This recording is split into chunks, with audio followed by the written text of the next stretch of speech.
I'm Krista from the Good Movement Pilates, and I'm going to be guiding you through the next 45-minute class, Pilates for Beginners.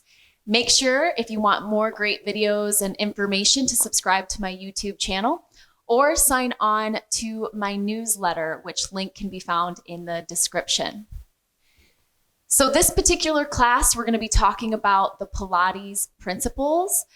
In this case, there are 5. We're going to focus on breathing, cervical placement. We're going to talk about pelvic placement, ribcage placement and stability, as well as scapula stability and mobility. And then we'll get into some other basic exercises for Pilates.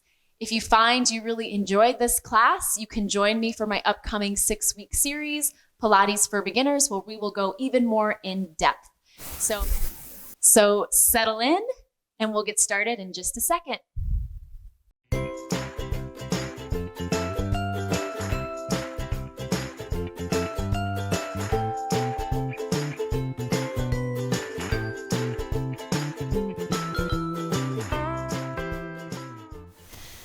All right, so welcome to Pilates for Beginners. This is going to be a great little intro to Pilates and what it's about, and hopefully give you more confidence whether you're going into an in-person class or have been doing maybe some online stuff and aren't sure if you're doing it correctly, or just to give you some more information to hopefully get more out of your Pilates practice. So we're going to be starting and talking about the Pilates principles, and there are 5 of them. And they're really kind of the basic things you need to know to really get more out of your practice, and that we kind of build on with every exercise that we do. So I'll talk through the principles, and then as we get into more of the exercises, I'll kind of reference back to them. So just kind of make note. So let's go ahead and start lying down. The first principle we're going to talk about is breathing. It is the most important principle of Pilates and just any fitness you do in general. Your breath is extremely important, and believe it or not, there is kind of a right and wrong way to breathe. So have your resistance band nearby. If you happen to have it, actually, let's go ahead before you lay all the way down. You can take your resistance band and you can just kind of wrap it around your ribs and make it a little snug, and then bring yourself down. And it's up to you. I'm going to recommend, to lengthen out those legs as long as it's comfortable, okay? If it's not, you can bend your knees, feet flat if that feels better on your lower back, but we're just trying to relax here. So the reason why we start with breathing generally in any Pilates class or any of my Pilates classes is because it helps center us and just helps relax us, which is really important for that nervous system. Coming in, if you're really tense, if you've had a stressful day, stressful morning, it's not going to be super helpful if you carry that into the class. So you just want to really focus on that breathing to help you relax and to help start with that core control. So with a good breath, we want to breathe into the ribs. So we call it lateral breathing or 360 breathing. A lot of people's breath goes up into the shoulders. Okay, and that again creates more tension in the neck and shoulders, and that's generally not what people need. So I want you to tighten the band a little bit again, so it's snug. I mean, you want to be able to feel that tactile feedback, and really just relax your shoulders here. We'll get into shoulders in a second later, but do your best to relax your shoulders, and go ahead and just rock your head side to side. Release any tension you might be carrying in your neck, and then bring it back to center. And let's focus on that breathing. So we have the band there to give us better tactile feedback. Take a deep inhale through the nose. And you want to feel the band get tighter around the ribs because you're expanding into the ribs. Then you're going to take a strong exhale. And I want you to actually bring your teeth together, pushing the air out like a tire that's losing air. Create that audible, sometimes annoying sound. Okay, because what that does by creating that resistance, it requires the abdominals to have to turn on to help push that air out. So again, deep inhale through the nose. As deep a breath as you can manage. Strong exhale. The belly pulls in. The ribs should just kind of melt down, and you should feel what I like to refer to as your invisible corset kind of tighten around that midsection. Couple more times. Doing your best to keep those shoulders relaxed. Strong exhale. So continue to breathe, and I'm going to continue just to educate you about the breath. So generally, anytime we're breathing in Pilates, we always want in through the nose, out through the mouth. And I coach that hissing because, again, it just helps you get that better abdominal connection, okay, which is really important. Now, in a good breathing pattern, when we're not breathing up into our shoulders and such, the diaphragm should contract down to allow space for that breath, for the lungs to expand. Then the pelvic floor should naturally relax on that inhale if everything's working properly. On the exhale, the diaphragm relaxes up. The pelvic floor should gently kind of pull up. I don't want you to necessarily actively like Kegel and tighten everything up when we're doing ab stuff, because sometimes that's too much and people have too tight of pelvic floor, and that can create a lot of issues. That's a whole nother thing I won't go into, but that's how things should work if things are working properly. If you're a paradoxal breather, meaning up into the shoulders, your diaphragm probably isn't dropping, your pelvic floor isn't doing what it's supposed to, and everything kind of gets a little out of whack. So really focusing on that good 360 breath is so important. Last time, deep inhale. Feel that expansion, strong exhale. Melt those ribs down. Try to keep the rest of your shoulders relaxed. A lot of times people hiss out, they tense up the shoulders. Do your best to keep the shoulders relaxed. We're not trying to create more tension, we're trying to get rid of it, so keep that in mind. So that's kind of your basic breathing, and I do recommend that as we go through more exercises that you, especially if you're new, you really do that hissing exhale to help ensure you get better abdominal connection, that core comes to the party to help support your spine and your pelvis, okay? And we'll practice and see what it's like when you do it with and without, and I can guarantee you'll notice a difference, all right? Next thing we're gonna talk about is, the next principle is cervical placement, which is your neck. So you may need a mirror or, use your phone, take a picture, or just have a friend or family member look. So for some people who have what we would call a forward head posture, okay, so their head is quite a bit ahead or in front of the rest of their body, like if they walk through a door, their chin would maybe go through first. When you lay down, generally what happens is someone's chin is way up, their forehead is down, okay?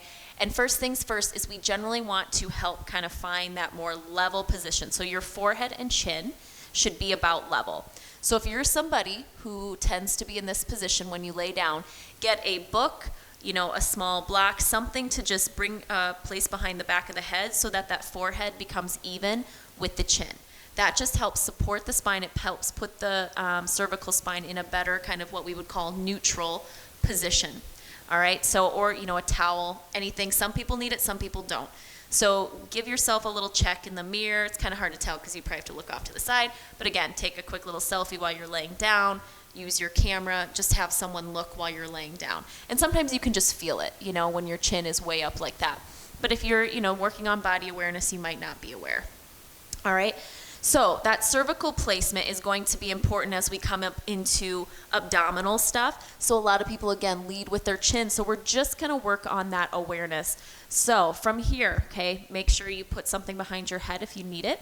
And all we're going to do, all right, is I want you to just imagine that there's like an invisible lemon between your chin and chest.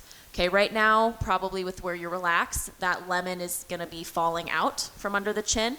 So I want you to do a gentle tuck. Okay, so you just kind of hold that little lemon between your chin and chest and then release. So it's very subtle, this little tuck.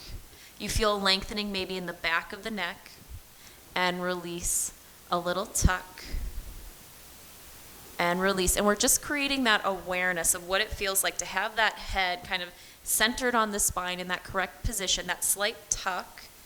You can even think of it maybe, you're giving yourself a little bit of a double chin, okay? Little double chin and release. So again, remember this lemon reference. I'm going to be coming back to that, okay? And then just relax somewhere in between, okay? This is kind of your neutral position for your neck, and we want to encourage that, okay? Next principle we're going to be talking about is pelvic placement. So you'll be hearing me reference neutral spine quite a bit, and let's talk about what that is and what that looks like. So neutral spine is we want to have a little bit of space under that lower back. So our lumbar, our lower back should have a little bit of curve, okay? Everybody's built a little bit different. Everybody's posture is a little bit different. So some people naturally have a little more space, some people have a little less, and we're trying to find that balance. Your neutral position for your spine is the most functional position. It's the strongest position for your spine.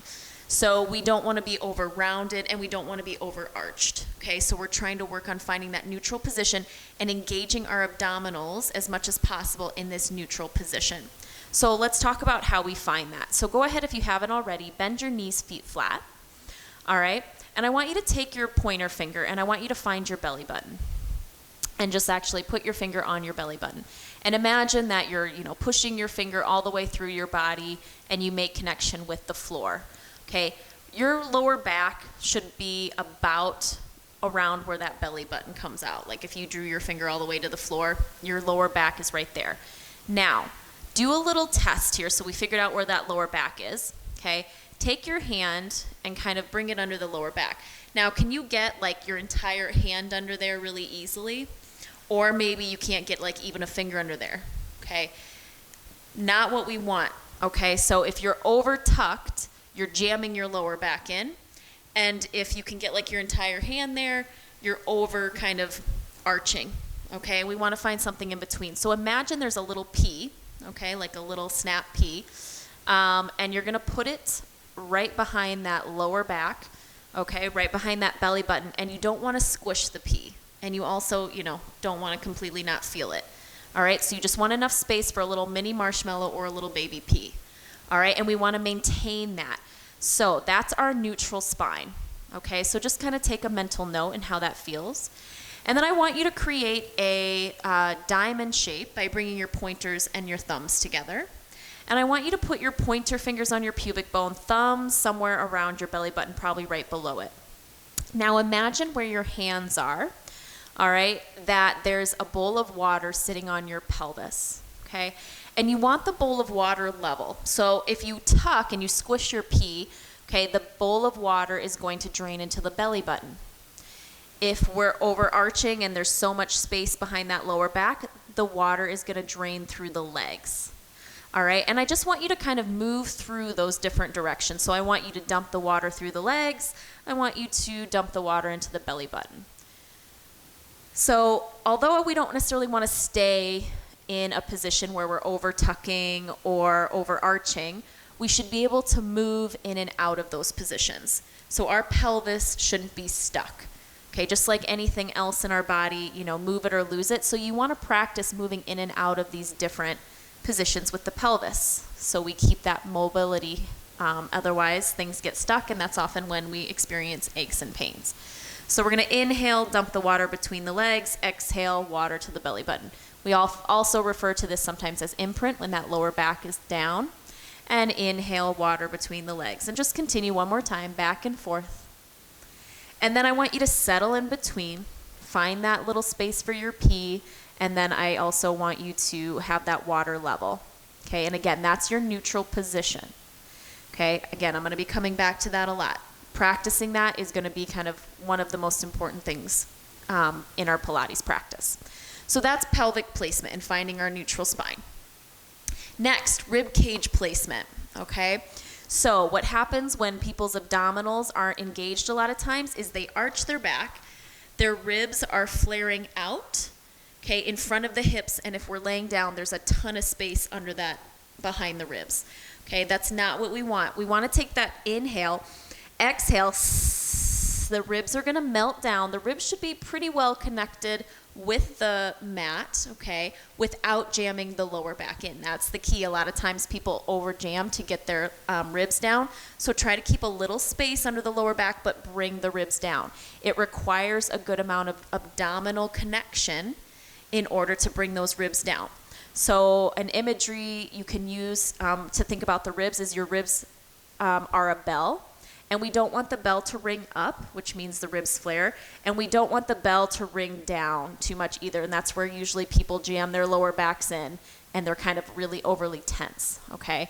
So we just kind of want that bell somewhere in the middle so it's not ringing up or down, okay? Now, if you have really weak abdominals, okay, then you might be in this really lengthened position all the time. And when our muscles or like our abs are in this lengthened position, it's harder to engage them. So that's where we want to bring the ribs down and it kind of cinches everything together. That invisible corset turns on, okay? So from here, we're gonna add a little bit of movement and just see, because sometimes, again, if you have really stiff upper back, you know, the ribs kind of all want to flare. So let's just see what that mobility looks like. So I just want you to bring your hands down by your sides. And I just want you to start to bring your arms overhead. Exhale as you reach the hands behind the head or over the head. Now, pay attention. As you reach over, do you start to feel your ribs flare and lift away from the mat?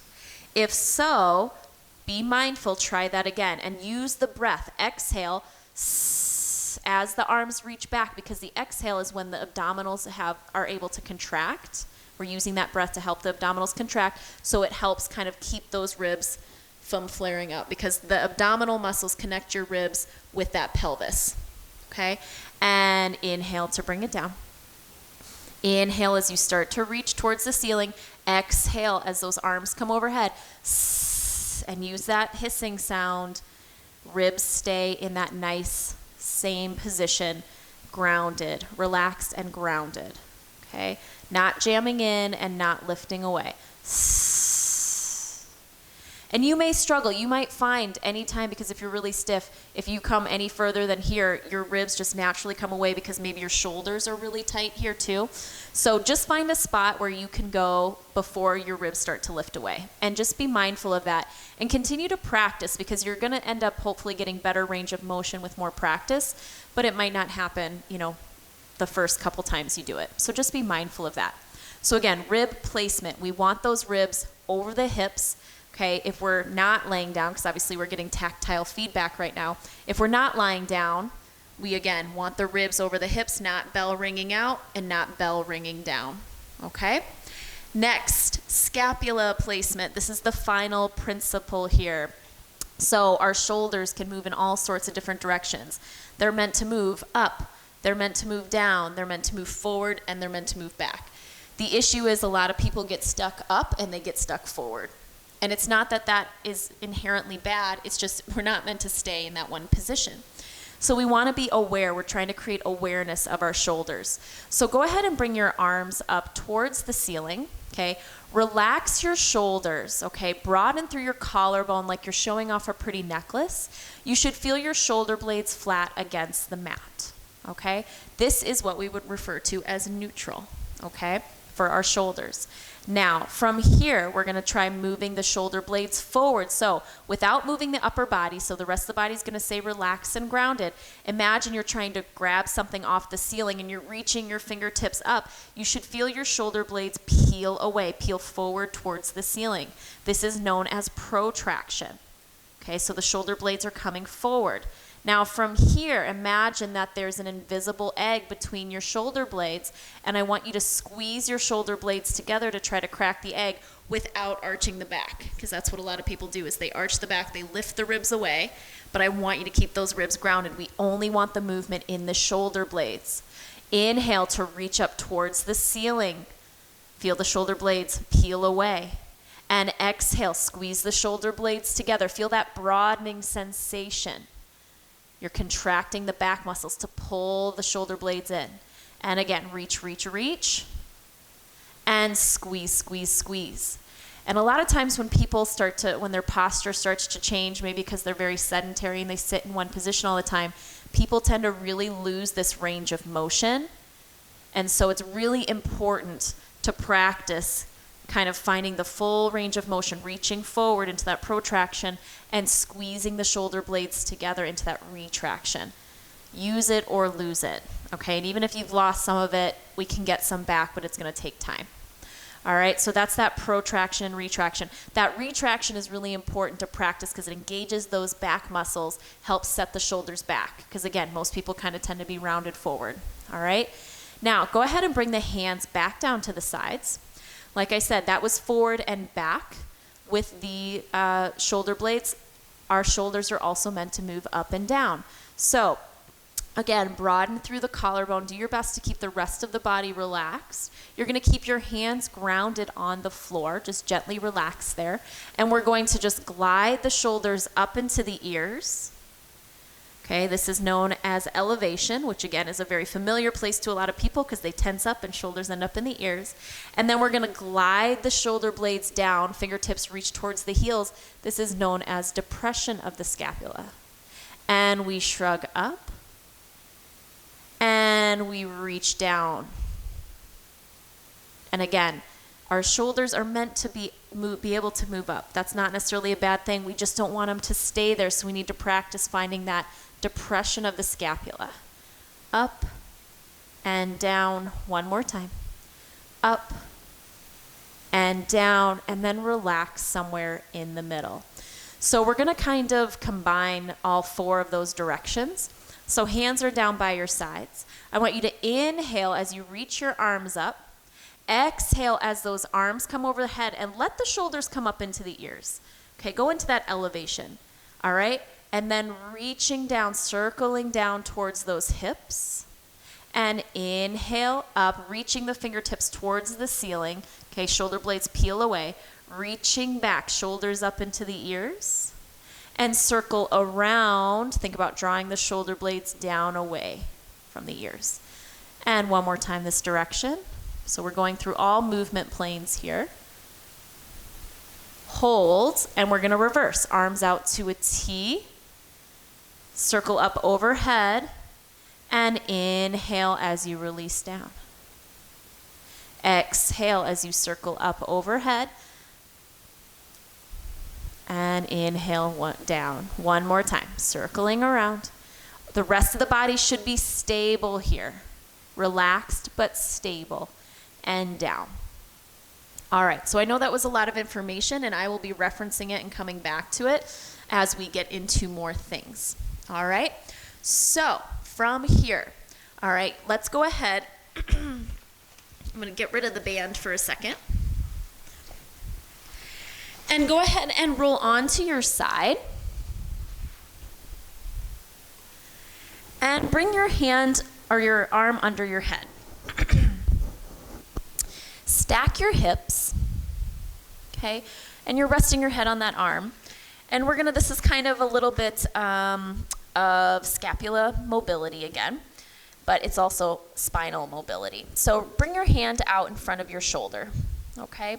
Now from here, you're gonna reach that arm forward again, like you're going to grab a baton if you were in a race or something, just reaching forward, that shoulder blade reaches forward. We're gonna reach it up towards the ceiling. We're following the hand with our gaze. Exhale, we open behind us, keeping our hips forward. So we get this nice spinal twist, this nice chest opener. Inhale as we come up, and exhale as we come down. And again, reach and lift. And exhale, open behind. Inhale up and exhale down. Reach, lift, open. Keep those hips forward. Inhale up and exhale down one more time. Reach, lift, and open. Inhale up. And exhale, release. From here, go ahead and roll onto your back. We'll get to the other side. We're just transitioning. Bring your hands down by your sides, feet hip width apart. And we're going to go into some more spinal mobilization, okay? So your vertebrae are meant to move independently of one another. Your spine should be able to move almost like a wave. But again, because we don't move it, we lose it, things get stuck, and often that's when aches and pains begin. So feet are hip width apart. Find that neutral spine, so a little bit of space under that lower back. That's, for a pea, for a mini marshmallow. All right, from here, you're gonna take an inhale, holding that neutral spine. Exhale, you're going to tuck the tailbone, so it's like you're tucking your invisible tail between your legs, so you smush your invisible marshmallow. You're going to continue to tuck the tailbone under until it begins to lift off, peeling your spine off the mat one vertebra at a time, coming to a bridge position. Now hold here. Let's talk about what this should look like, okay? First things first, make sure your knees are tracking over your middle toes, that they're not collapsing in or bowing out. You want a perfect number 11 with those thighs, okay? Make sure you're squeezing from the back here, okay? Less thrusting from the front, more squeezing from the back. Think about reaching your knees over your toes to get this extra lengthening down the thighs and the hip flexors. Your rib cage should be, again, neutral, stacked over the hips. If we ring that bell up and we flare, we're less likely we don't get that abdominal connection, and we're putting a lot of pressure on that lower back. So let's bring those ribs right over the hips, like a straight line from the shoulder out the knee. All right, take an inhale at the top. As we exhale, we're going to soften the sternum so the back of the ribs start to peel down. Keep your shoulders relaxed. We continue to peel down using our abdominals to flex the spine down one vertebra at a time. Inhale as we release into that neutral, natural curve under the lower back. Exhale, tuck the tailbone. We squish our mallow and continue to tuck until our hips begin to lift off. And we're peeling up. So imagine your spine is like a sticker or a Band-Aid. You're trying to peel on and off the mat. Inhale as you reach the top. Think about all those principles I told you about.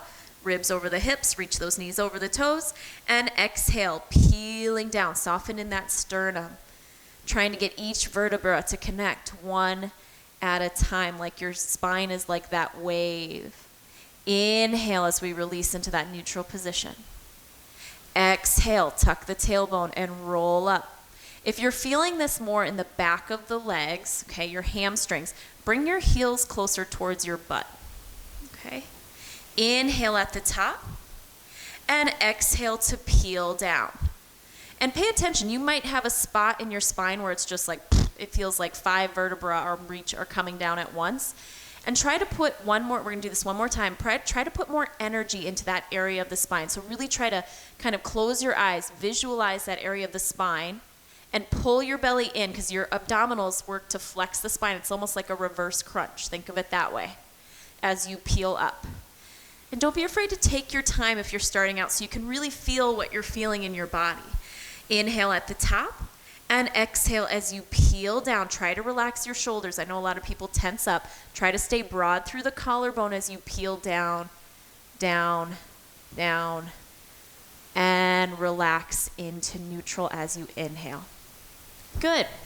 All right, from here, let's go ahead and for you, you might just be able to roll onto your side. I want you to be able to see me, so I'm going to flip around. But we're going to do that spinal twist on the other side. So head resting on the hand, hips stacked, arm comes out in front. We inhale, reaching that arm forward like we're desperate here to grab something. And we come up, exhale as we open behind, hips stay forward. And inhale up, exhale down. Continue. So a lot of people, when they think of Pilates, they're like, oh, it's all core. And they think like we're going to be spending an hour, 45 minutes doing crunches on the mat. And I always tell people, no. Pilates is so much more than that. It's arguably, to me, it's about mobilizing more than, core is certainly part of it. But mobilizing the spine, working on flexibility, stability, strength, endurance, it's everything. And every exercise is a core exercise. It's not just the ones where we're curled up into a crunch position. And there's plenty of information out there that shows it's actually more effective to practice core work in that neutral spine than it is like doing all those crunches. Because when you think about it, that neutral spine is more functional, right? We want our body to be able to hold that position when we're doing various activities throughout the day. Like walking, think about when you squat, like you don't want to be rounded forward when you're squatting, right? When you're going to pick things up, you generally want that nice neutral spine. You don't want to be rounded or arched. So I just always like to kind of let people know that yes, core is important, But core is so much more than crunches. And release. Let's go ahead and roll back onto that back. But the biggest reason, honestly, why people feel better when they start doing Pilates is maybe their core gets a little stronger. But honestly, more often than not, it's because they're just moving in general. Moving in a variety of directions gets those joints more supple, more happy, and that helps alleviate a lot of pain.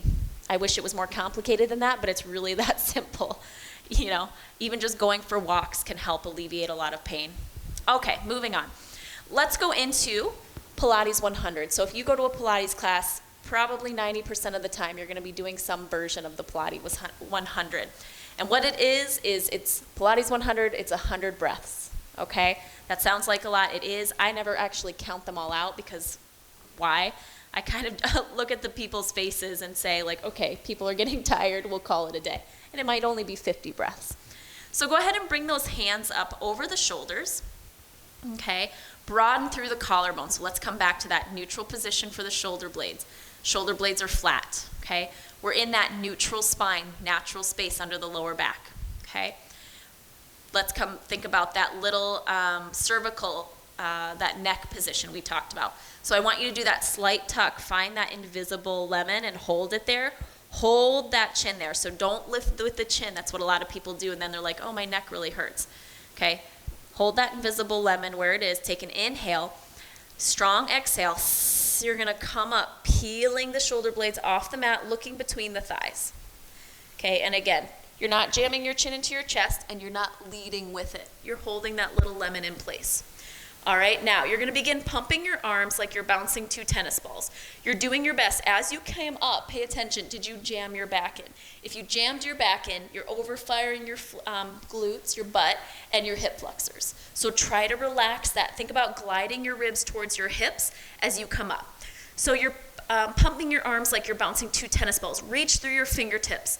Arms are straight and strong, and you're trying to stabilize the rest of the body, so you don't want to be bouncing all over the place. Now, the breathing, you're going to breathe in for 5, 4, 3, 2, exhale, 5, 4, 3, 2, inhale.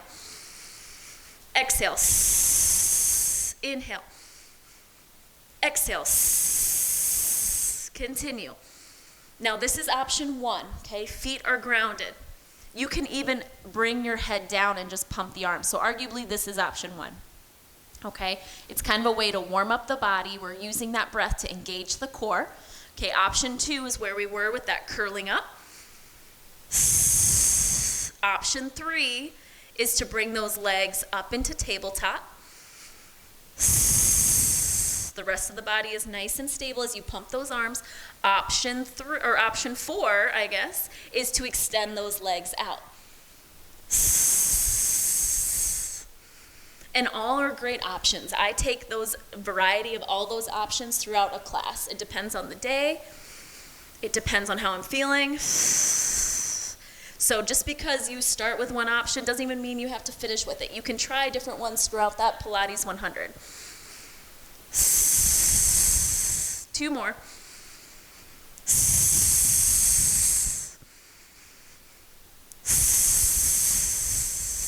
Hold. Can you reach up a ½ inch further and release down? So that is the Pilates 100. Go ahead, bring your arms overhead.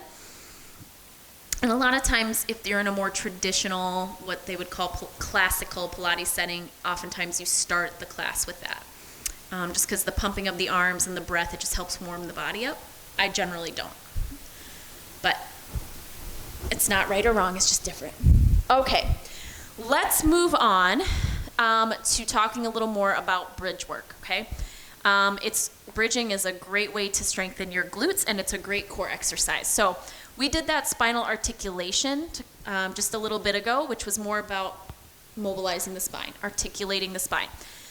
Now with just a hip bridge, I want you to imagine your spine is one unit. It's all fused together, okay? You're in a cast, can't move the spine. The only thing we're moving is hinging at the hips here. Okay, so we're going to use our core to keep the ribs right over the hips, okay, so we're not tucking so the ribs, move anywhere. Okay, so we're in that neutral pelvis, ribs right over the hips. You're going to take an inhale. Exhale, you're going to squeeze your glutes to lift. Again, spine all came up as one unit, no articulation. Hold at the top. Again, let's do that check. Ribs over the hips. Bell is not ringing up or down. Okay, I'm thinking about reaching my knees in front of my toes to get that nice lengthening in the hip flexors. If you sit all day, you need to lengthen out those hip flexors. I'm thinking about my core because, again, it's helping create that nice dart position, that long line from ribs to the knee versus this. So sometimes yoga, you do more of this, and there's a place for it, but that's not what we're looking for here, okay? We want strength, not flexibility right now, okay? Then we're gonna inhale again, the rest of the spine, 1 unit. We just hinge to lower, exhale, squeeze to lift. Inhale, lower, exhale, lift. Knees, again, are right in line with the hips. You have that number 11. They're not collapsing in, they're not bowing out. Think of it as a squeeze from the back, not a thrust from the front. If you're feeling this more, okay, in the back of your legs and not so much your butt, bring your heels a little closer in towards your butt, okay? Let's play with this though. So start with bringing your heels pretty close into your butt. Let's do 8 reps and see how that feels. Thinking about all those things I gave you. I know it's a lot to think about, and that's just where the more you do it, the more familiar you get with it, and it just becomes second nature. 3 more. 3. Really squeezing those glutes at the top. 2. And 1. Let's do some pulses here. 8, 7, 6. My core is on here. Okay, that's what's creating that nice long line. 3, 2, hold. So hopefully those you felt more in your glutes. Now, let's say we want to work the hamstrings. Let's walk the feet a little further out. The longer the lever we create, the more the hamstrings work. They're stabilizing here. All right, so lower the hips down, squeeze up. The hips aren't going to rise quite as high because you walked your feet out. You should probably be feeling this a little more in the back of the legs. Again, neither is right nor wrong. It's just you're working things differently. So depending on what your goals are, just by changing the position of the feet, you're going to get a different outcome, okay? So that's the case with a lot of movements. It's not necessarily right or wrong, it's just what are we trying to achieve. Let's do 4 more, hamstrings, focus, 4. And if you're still not feeling the hamstrings, walk those feet out a little further. 3, 2, and 1. Release. Good, let's go ahead. You can bring one knee into the chest, extend the legs, stretch out the hamstrings a little bit, roll out those ankles.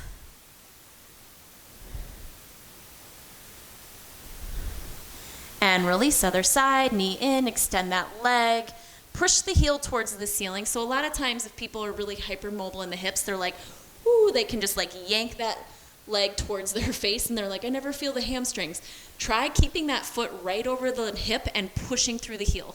I guarantee you'll feel more of the back of the leg versus just like pulling your leg in, because some people have that hypermobility. And release. Okay.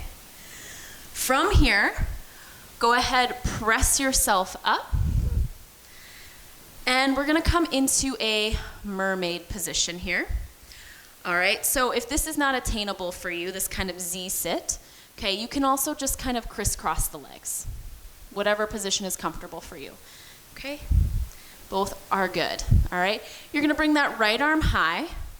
Exhale, you're gonna reach up, so think about lengthening first. Then you're gonna soften that elbow to find that side bend. Regardless if you're crisscross or in that mermaid sit, you're grounding down on that opposite hip. So that's where we get that length. You're gonna inhale to cartwheel, exhale, side bend. And inhale, cartwheel, exhale, side bend.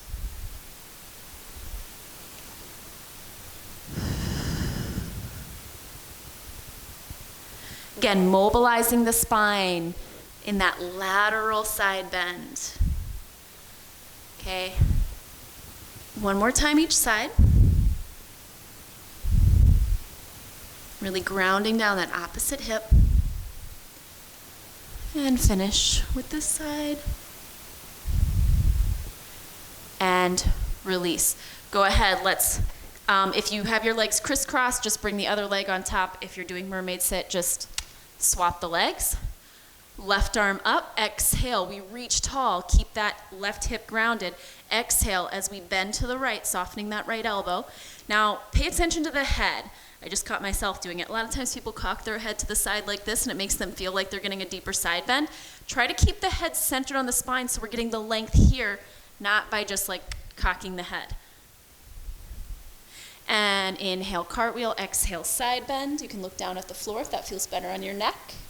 Inhale, exhale, inhale, and exhale. 2 more times.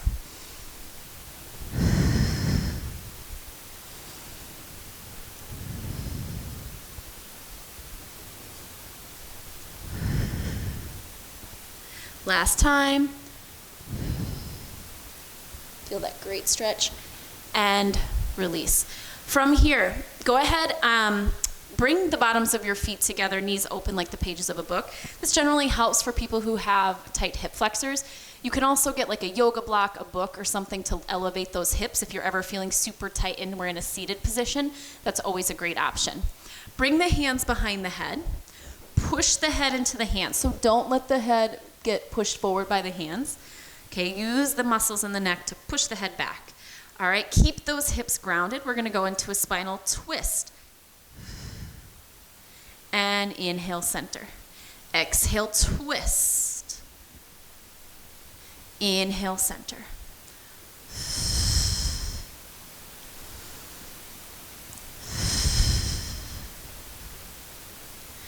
And let's add some pulses. So we twist for 3, for 2, for 1. Inhale, center.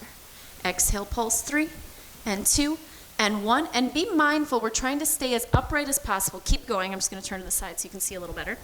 So we're trying to avoid this slouching. Use your back muscles, okay, your multifidi, your spinal extensors to find that nice tall posture here. Don't let your head get pushed forward. Push it against your hands. Feel that resistance. If you're really struggling with that, you can always just bring your hands by your ears too. 1 more time each side.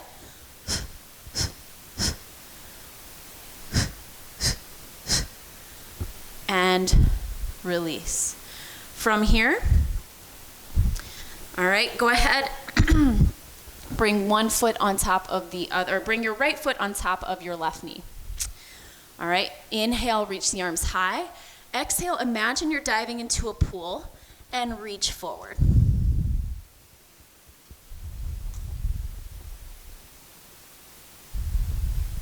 And feel that nice stretch in that hip.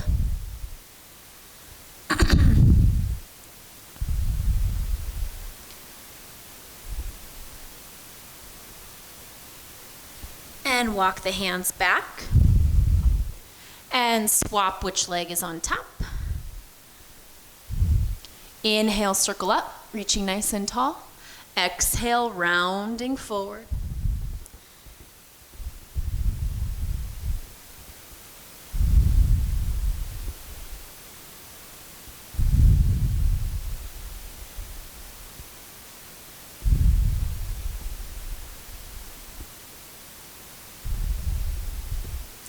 Again, feeling, if you feel kind of settled into it, maybe you reach just a little more forward.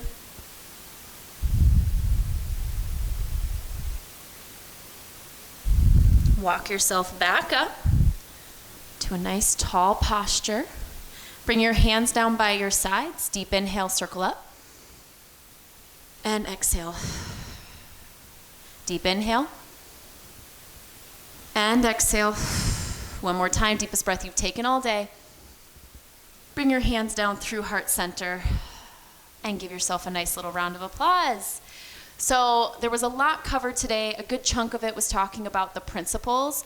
There's so much more, again, that we can get into and that we do, but those principles really kind of help set the basic kind of foundation to help you get more out of the rest of those hundreds and thousands of exercises that we can do. If you enjoyed today's class and you're interested in more, you can join me for my upcoming 6-week class series, Pilates for Beginners, and it's a 45-minute class each week. You can join me live, or if you're not able to, you will have access to the recording for the entire 6 weeks as well.